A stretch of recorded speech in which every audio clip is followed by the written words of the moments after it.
ಬಹಳ ಸ್ಪಷ್ಟವಾಗಿ ಈಗ KPSC ಅನ್ನೋ ಸಂಸ್ಥೆನೇ ಗೊಂದಲಗಳ ಗೂಡು, ಭ್ರಷ್ಟಾಚಾರ, ಪಾರದರ್ಶಕತೆ ಅನ್ನೋಂಥದ್ದಿಲ್ಲ. ಮತ್ತೆ ಬಹಳ ಸ್ಪಷ್ಟವಾಗಿ ಹೇಳ್ತೀನಿ, ಕಾಂಗ್ರೆಸ್ ಸರ್ಕಾರ ಬಂದಾಗಿಂದ ಈಗ ನೀವು ಹೇಳಿದ್ರಿ 3 ವರ್ಷ, ಎಸ್, ಈಗ ನಾವು ಮಾಡೋಕ್ಕಾಗಿಲ್ಲ, ನಮ್ಮನ್ನ ಜನ ತಿರಸ್ಕಾರ ಮಾಡೋದು ಎಲ್ಲ ಕೇಳಿ. ಒಂದ್ ನಿಮಿಷ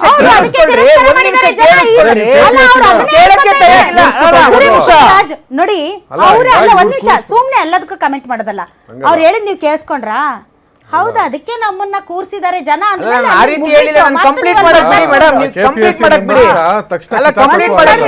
KPSC ಸಂಪೂರ್ಣವಾಗಿ ಭ್ರಷ್ಟಾಚಾರದ ಗೂಡಾಗಿರ್ತಕ್ಕಂಥದ್ದು.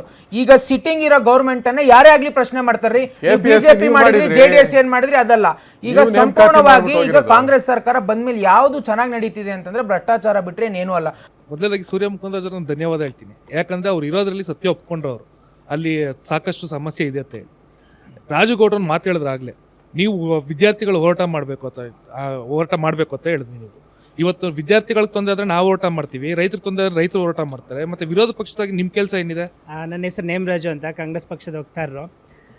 ಮೇಡಮ್, ಇವತ್ತು KPSC ಎಕ್ಸಾಮ್ನ ಅದ್ಗಡಿಸಿರೋವಂಥದ್ದು 2011ರಿಂದ ಈ ಕಡೆಗೆ ಮೇಡಮ್. ಅಧಿಕಾರದಲ್ಲಿ BJP ಬಂದಾಗ, BJP ಮತ್ತು JDS ಸಮ್ಮಿಶ್ರ ಸರ್ಕಾರ ಮಾಡಿದಾಗ ಅವತ್ತು ವಿಧಾನಸೌಧದಲ್ಲಿ ಪರ್ಸೆಂಟೇಜ್ನ ಫಿಕ್ಸ್ ಮಾಡಿಕೊಂಡ್ರು.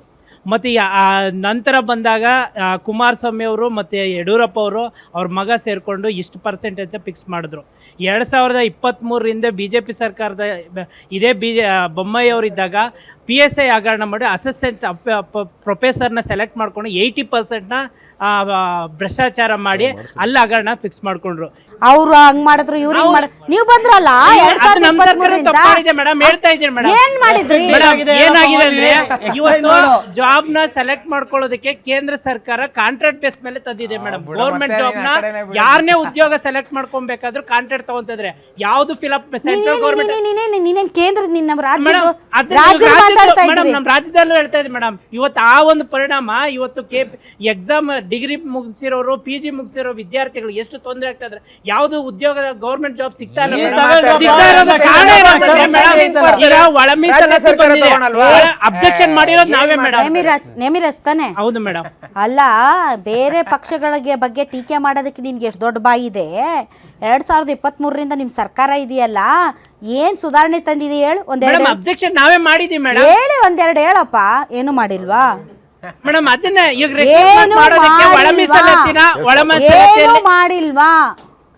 ಏನು ಮಾಡಿಲ್ವಾ ಮೇಡಮ್? ಅದಕ್ಕೆ ಹೋರಾಟ ಮಾಡಿ ಮಾಡೋದಕ್ಕೆ ಸಪೋರ್ಟ್ ಕೊಡಿ ಅಂತ ಕೇಳ್ತಾ ಇದೀವಿ. ಏನು ಮಾಡಿಲ್ಲ, ಹೋರಾಟ ಮಾಡಿ ಅಲ್ಲ ಮೇಡಮ್, ಹೋರಾಟ ಮಾಡಿ ಇವತ್ತು ಏನು ಮಾಡಿಲ್ಲ. ಮಾಡಿದಾರೆ ಈಗ ಏನ್ KPSC ಅಲ್ಲಿ ಅಧ್ಯಕ್ಷರನ್ನ ಚೇಂಜ್ ಮಾಡ್ಬೇಕು ಅಂತ ಪ್ಲಾನ್ ಮಾಡ್ತಾ ಇದೀವಿ ಮೇಡಮ್. ಪ್ಲಾನ್ ಮಾಡಿದ್ವಿ ಮೇಡಮ್. ಯಾಕಂದ್ರೆ ಅವ್ರು ಮಾಡಿರೋದು ಭ್ರಷ್ಟಾಚಾರಗಳನ್ನ ಅದನ್ನ ಚೇಂಜ್ ಮಾಡ್ತಾ ಇದೀವಿ. ಕಾರ್ಯಕರ್ತರು ನೋಡಿ, ಆಲ್ರೆಡಿ ಕಾಂಗ್ರೆಸ್ ನ ಕಾರ್ಯಕರ್ತರು ಪ್ಲಾನ್ ಮಾಡಿದ್ದಾರೆ, ಫಸ್ಟ್ ಅವ್ರನ್ನ ಕಿತ್ತೆಸಿರಿ ಅಂತ. ಕಾರ್ಯಕರ್ತರ ಈ ಒಂದು ಒತ್ತಾಯಕ್ಕೆ ಬಗ್ಗೆ ಸಿದ್ದರಾಮಯ್ಯ ಅವರು ಫಸ್ಟ್ ಕಿತ್ತೆಸಿಬೇಕು. ಇವತ್ತೇನೀಗ ಒಂದೇ ರೂಮ್ನಲ್ಲಿ 11 ಜನ ಸೆಲೆಕ್ಷನ್ ಆಗ್ಯಾರಲ್ಲ, ಅಲ್ಲಿ CC ಕ್ಯಾಮ್ರಾ ಅದ, ಸಾಕಷ್ಟು ಪೊಲೀಸ್ ಕಾವಲ್ ಅದ, ಸಾಕಷ್ಟು. ಈಗ ಅದ್ರ ಮುಂದೆ ಹಾಕಿದ್ರೆ 2-3 ವರ್ಷ ಲೇಟ್ ಆಗ್ತದೆ. ಅಂಥ ಒಂದು ಸಂದರ್ಭದಲ್ಲ ನಮ್ಮ ಗೃಹ ಮಂತ್ರಿಗಳಾಗಿರ್ಬೋದು, CM ಆಗಿರ್ಬೋದು, ದೇಹದಲ್ಲಿ ಬ್ಯಾಡ್ ಕೊಲೆಸ್ಟ್ರಾಲ್ ಜಾಸ್ತಿ ಆದಾಗ ಹಾರ್ಟ್ ಅಟ್ಯಾಕ್ ಆಗೋ ಚಾನ್ಸಸ್ ಜಾಸ್ತಿ. ಇತ್ತೀಚೆಗಂತೂ ಸಿಕ್ಕಾಪಟ್ಟೆ ನ್ಯೂಸ್ನ ಕೇಳ್ತಾನೆ ಇದ್ದೀವಿ. ಸೊ ಬ್ಯಾಡ್ ಕೊಲೆಸ್ಟ್ರಾಲ್ನ ಕಮ್ಮಿ ಮಾಡೋದಕ್ಕೆ ಉತ್ತಮವಾದ ಆಹಾರ ತುಂಬ ಇಂಪಾರ್ಟೆಂಟು. ಜೀನಿ ಸ್ಲಿಮ್ ಯೂಸ್ ಮಾಡಿ. ಕರೆಕ್ಟ್, ಜೀನಿ ಸ್ಲಿಮ್ನಲ್ಲಿರುವಂತಹ ಎಷ್ಟೋ ಆಹಾರ ಧಾನ್ಯಗಳು ಕೊಲೆಸ್ಟ್ರಾಲ್ ಲೆವೆಲ್ನ ಕಮ್ಮಿ ಮಾಡೋದಕ್ಕೆ ಹೆಲ್ಪ್ಫುಲ್ ಆಗುತ್ತೆ. ಸೊ ಹೆಲ್ದಿ ಆಗಿರಿ, ಜೀನಿ ಸ್ಲಿಮ್ನ ಯೂಸ್ ಮಾಡಿ. ಅದೆಲ್ಲ ಚೆಕ್ ಮಾಡಿ ಆದಷ್ಟು ಇಮಿಡಿಯೇಟ್ ಅವ್ರಿಗೆ ನ್ಯಾಯ ಆಗಬೇಕು. ಮತ್ತು ಈಗೇನು ಎಕ್ಸಾಮ್ ಕೂತಾರಲ್ಲ ಅವ್ರಿಗೆ ನ್ಯಾಯ ಆಗಿರಬಾರ್ದು. ಮತ್ತು ಈಗೇನು ವಿದ್ಯಾರ್ಥಿಗಳು ಕೇಳತ್ತಾರಲ್ಲ ಇದು ಫ್ರಾಡ್ ಆಗಿದೆ ಅಂತ, ಅದಕ್ಕೆ ನ್ಯಾಯವನ್ನು ಲಘುಟು ಒದಗಿಸಿ ಇದು ಇತ್ಯರ್ಥ ಆಗಬೇಕಂತ ನನ್ನ ಮನವಿ. ನಮಸ್ತೆ ಎಲ್ಲರಿಗೂ. ಇವಾಗ ಅವರು ಉತ್ತರ ಕರ್ನಾಟಕದವ್ರು ಒಂದು ಕ್ವಶನ್ ಮಾಡಿದ್ರು, ನಾವು ರೈತರ ಮಕ್ಕಳು, ನಾವು ಬಡವ್ರ ಮಕ್ಕಳು ಮತ್ತು ನಾವು ಕೂಲಿ ಕರ್ಮರ ಮಕ್ಕಳು ನಾವು ಹೋರಾಟ ಮಾಡ್ತಾಯಿದ್ದೀವಿ ಅಂತ. ಇದೇ ಕಾಂಗ್ರೆಸ್ ಸರ್ಕಾರ ಅಧಿಕಾರಕ್ಕೆ ಬಂದಿದೆ. ಇವರು ಉತ್ತರ ಕರ್ನಾಟಕದಲ್ಲಿ ಅತಿ ಹೆಚ್ಚು ಕಾಂಗ್ರೆಸ್ ಅವ್ರಿಗೆ ಓಟ್ ಹಾಕಿ ಗೆಲ್ಲಿಸಿದ್ದಾರೆ. ಇವರು ಪೂರ್ಣಮರ್ಗವಾಗಿ BJP ಅವ್ರಿಗೆ ಮತ್ತು ಕಾಂಗ್ರೆಸ್ ಅವ್ರಿಗೆ ಅಧಿಕಾರ ಕೊಟ್ಟು ಅವರು ಅಲ್ಲಿ ಎಲೆಕ್ಷನ್ ಟೈಮಲ್ಲಿ ಅವ್ರಿಗೆ ಅಧಿಕಾರ ಕೊಡ್ತಾರೆ. ಇಲ್ಲಿ ಬಂದ್ಬಿಟ್ಟು ನ್ಯೂಸ್ ಮುಂದೆ ಕೂತ್ಕೊಂಡು ನಾವು ರೈತರ ಮಕ್ಕಳು, ಬಡವ್ರ ಮಕ್ಕಳು, ನಮ್ಗೆ ಅಧಿಕಾರ ಸಿಗ್ತಾಯಿಲ್ಲ, ನಮ್ಗೆ ತೊಂದರೆ ಆಗ್ತಾಯಿದೆ, ನಮ್ಗೆ ಹೋರಾಟ ಮಾಡ್ತಾಯಿದ್ದೀವಿ, ನಮ್ಗೆ ಸಪೋರ್ಟ್ ಮಾಡ್ತಾಯಿಲ್ಲ ಅಂತ ಹೇಳ್ತಾ ಇದ್ದಾರೆ. ಕುಮಾರಣ್ಣ ಅವ್ರಿಗೆ ಪೂರ್ಣ ಪ್ರಮಾಣದ ಅಧಿಕಾರ ನಮ್ಮ ಕರ್ನಾಟಕದಲ್ಲಿ ಕೊಟ್ಟರೆ ಇವ್ರು ರೈತರ ಮಕ್ಳಿಗೂ ಒಳ್ಳೇದಾಗ್ತದೆ, ಬಡವ್ರ ಮಕ್ಳಿಗೂ ಒಳ್ಳೇದಾಗ್ತದೆ, ಕೂಲಿ ಕಾರ್ಮಿಕದ ಮಕ್ಳಿಗೂ ಒಳ್ಳೇದಾಗ್ತದೆ. ಅವ್ರ ಸ್ಟೂಡೆಂಟ್ಗಳಿಗೆ ಪ್ರತಿ ಆದ್ಯತೆನ ಕೊಡೋದು ಕುಮಾರಣ್ಣ ಅವರು. 24 ಕ್ಷೇತ್ರಗಳಿಗೂ ಕ್ಯಾಂಡಿಡೇಟ್ ಇದ್ದಾರಾ?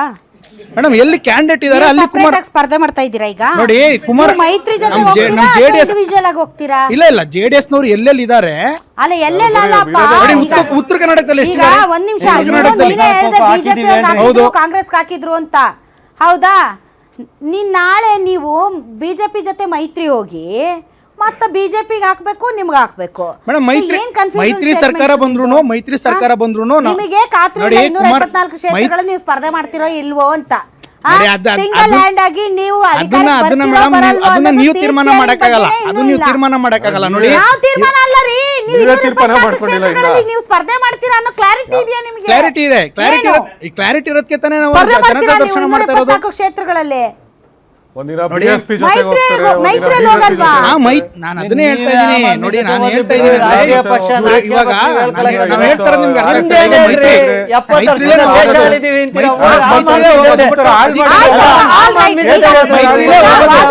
ತಡ್ರಿ ನಿಮ್ದ ಪಾಪ ಅವ್ರೊಂದಾದ್ರೆ ನಿಮ್ದೊಂದು ನೋಡಿ ಮೈತ್ರಿಲೇ ಹೋಗೋದು. ಹಂಗಲ್ಲಪ್ಪ ಆಯ್ತು. ಈಗ ನೀವು ಮೈತ್ರಿಯಲ್ಲೇ ಹೋದ್ರಿ, ಕುಮಾರಸ್ವಾಮಿ ಅವ್ರಿಗೋಸ್ಕರ ಫುಲ್ ಮೆಜಾರಿಟಿ ಕೊಟ್ರು, ಕುಮಾರಸ್ವಾಮಿನೇ ಮುಖ್ಯಮಂತ್ರಿ ಆಗ್ತಾರೆ ಅಂತ ಹೇಳ್ಬಿಡಿ. ಈಗ ಕುಮಾರಸ್ವಾಮಿನೇ ಮುಖ್ಯಮಂತ್ರಿ ಬಿಜೆಪಿ ಕುಮಾರಸ್ವಾಮಿ ಅವ್ರನ್ನ ಮುಖ್ಯಮಂತ್ರಿ ಆಗಾಗ ಬಿಡುತ್ತೆ, ಹೇಳಿಸ್ಬಿಡಿ. ಮೋದಿ ಅವ್ರ ಕೈಯಲ್ಲಿ ಅಮಿತ್ ಶಾ ಕೈಯಲ್ಲಿ ಹಾಕ್ಬಿಡ್ತಾರೆ ಎಲ್ಲರೂ. ಮೇಡಮ್ ಕುಮಾರಸ್ವಾಮಿನೇ ಮುಖ್ಯಮಂತ್ರಿ ಆಗೋದು.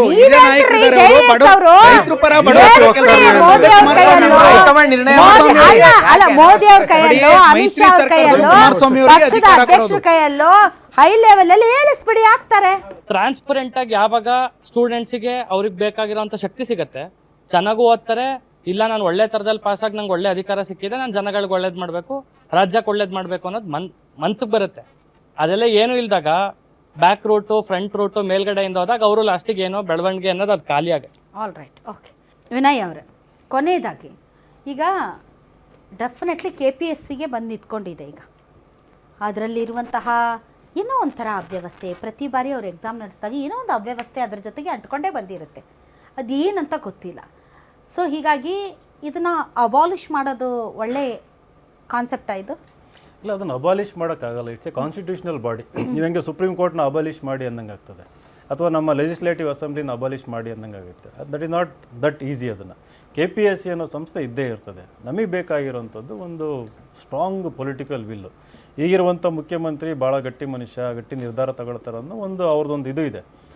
ಐ ಥಿಂಕ್ ಅವ್ರ ಅಧಿಕಾರಕ್ಕೆ ಇಳಿಯೋದಕ್ಕಿಂತ ಮುಂಚೆ ಲೈಫಲ್ಲಿ ಅವರ ಜೀವನದಲ್ಲಿ ಏನಾದರೂ ದೊಡ್ಡ ಪುಣ್ಯದ ಕೆಲಸ ಅಂತ ಏನಾದರೂ ಮಾಡಿದರೆ ಹೆಂಗಿದ್ರು ಅಧಿಕಾರ ಹೋಗ್ತದೆ, ನಾಳೆ ಒಂದಿನ ಹೋಗಲೇಬೇಕು. Before he gets down from the power, ಈ KPSC ಅನ್ನೋದನ್ನು ಸಮಗ್ರವಾಗಿ ರಿಫಾರ್ಮ್ ಮಾಡಿ, ಶುದ್ಧ ಮಾಡಿ, ಕ್ಲೀನ್ ಮಾಡಿ ಹೋದ್ರಿ ಅಂತಂದರೆ ದೇವರಾಜರ ಸಲ ಅದಕ್ಕಿಂತ ಹೆಚ್ಚಿನದಾಗಿ ದೇವರು ಅಂತಂದ್ಬಿಟ್ಟು ಲಕ್ಷಾಂತರ ಜನ ಅವ್ರನ್ನ ಫೋಟೋ ಇಟ್ಕೊಂಡು ಮನೆಯಲ್ಲಿ ಪೂಜೆ ಮಾಡಿ. Well sir.